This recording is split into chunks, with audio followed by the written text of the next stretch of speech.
In this 100 Days adventure, we're going to be saving the world in Dragon Blade, a game where you must forage, craft, fight, and build your way to saving drragon from Ziggurat, an evil dragon that has banished all two legs from this world and frozen time. During those 100 days, I have 4 goals. Get a full set of dragon armor, the best in the game, acquire a 5-star mount, build a base, and lastly defeat Ziggurat to free this world. Starting off on day 1, I needed to create my epic hero with a very suave mustache.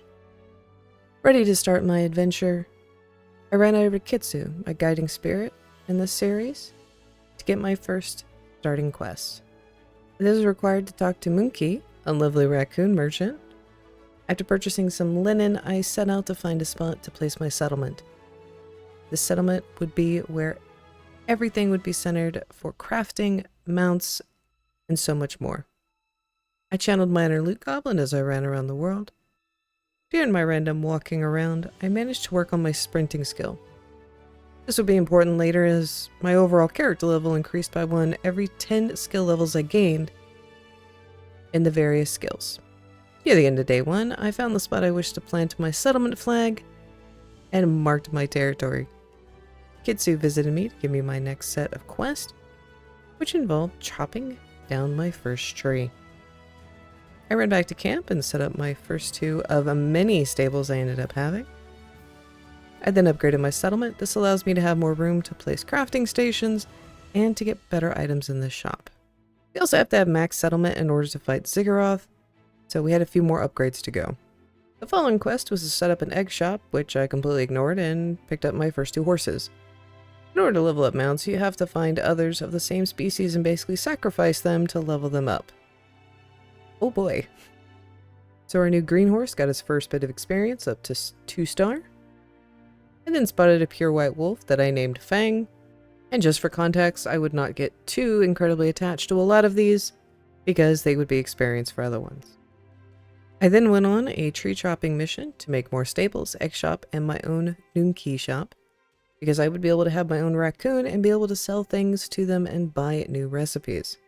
Now, you can purchase eggs to get other mounts in this game, but I would never use that because money was always scarce. I got a unicorn egg from completing this quest, and it would take a little bit of time to be ready. I then went over to the shop, picked up a few recipes, and in order to craft different items, you have to pay gold to unlock the recipe, and then you get the materials in order to craft it. So gold was going to be very important these next coming days. After purchasing and placing an apprentice workbench, I realized I needed some wood in order to craft it, even though I had just spent so much time chopping wood. So as day 3 rolled around, I went on a tree slaying mission and crafted a pickaxe as I would need to start collecting some stone. After completing the stone quest from Kitsu, I placed down a quest board. This would be a great way to earn some in-game gold with simple quests like exploring the map, killing mobs, and gathering some resources. As I left camp to start working on these quests, I spotted a Pegasus in the wild. These were the rarest spawning mount. I took it home, saddled it up, and our first permanent mount to join us. I turned in a few quests to get some easy gold. Kitsu then immediately gave me the quest to get my settlement up to level 7 to unlock the next path to defeating Ziggurat. I went over to the shop, spent most of my new gold getting all starting crafting stations along with some armor.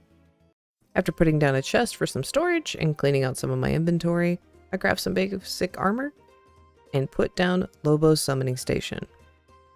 On day 4, I summoned Lobo. He was the spirit that I was going to be able to level up at to be able to improve my inventory, space, stamina, and to give me some more health. I grabbed 2 inventory upgrades, an extra heart, and more stamina. I then went and sold the extra gear I had made and channeled my inner loot goblin again. This would also include bringing back some horses to feed my other horses for experience. I fought my first mob on the start of day 5 as I continued looting and gathering resources. I then used a shovel to dig under one of the houses sunken into the ground. These are usually full of resources.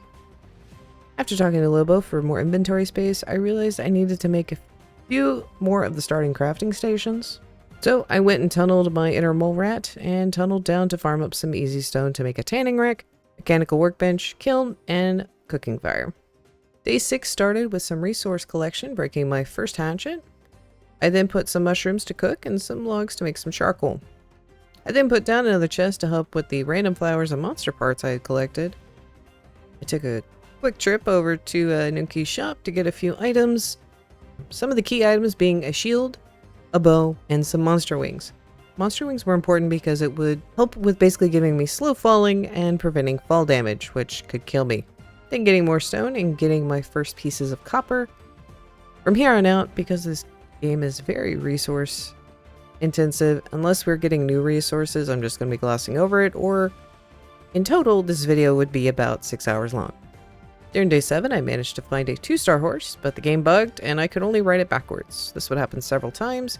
After taking the horse back and a quick reload, the problem was fixed.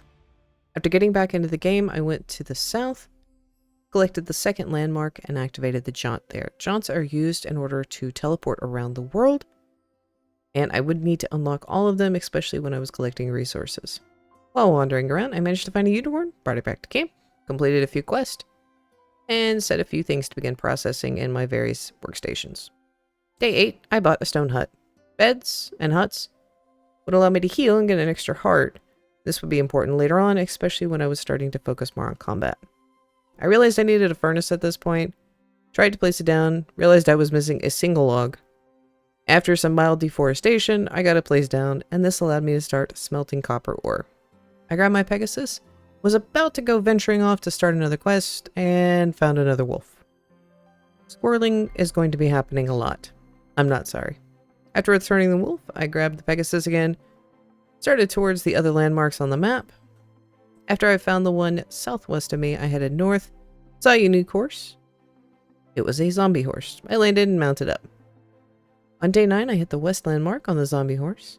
After grabbing the Angel of Light, I headed back to camp, dropping off the zombie horse, picking up the Pegasus again.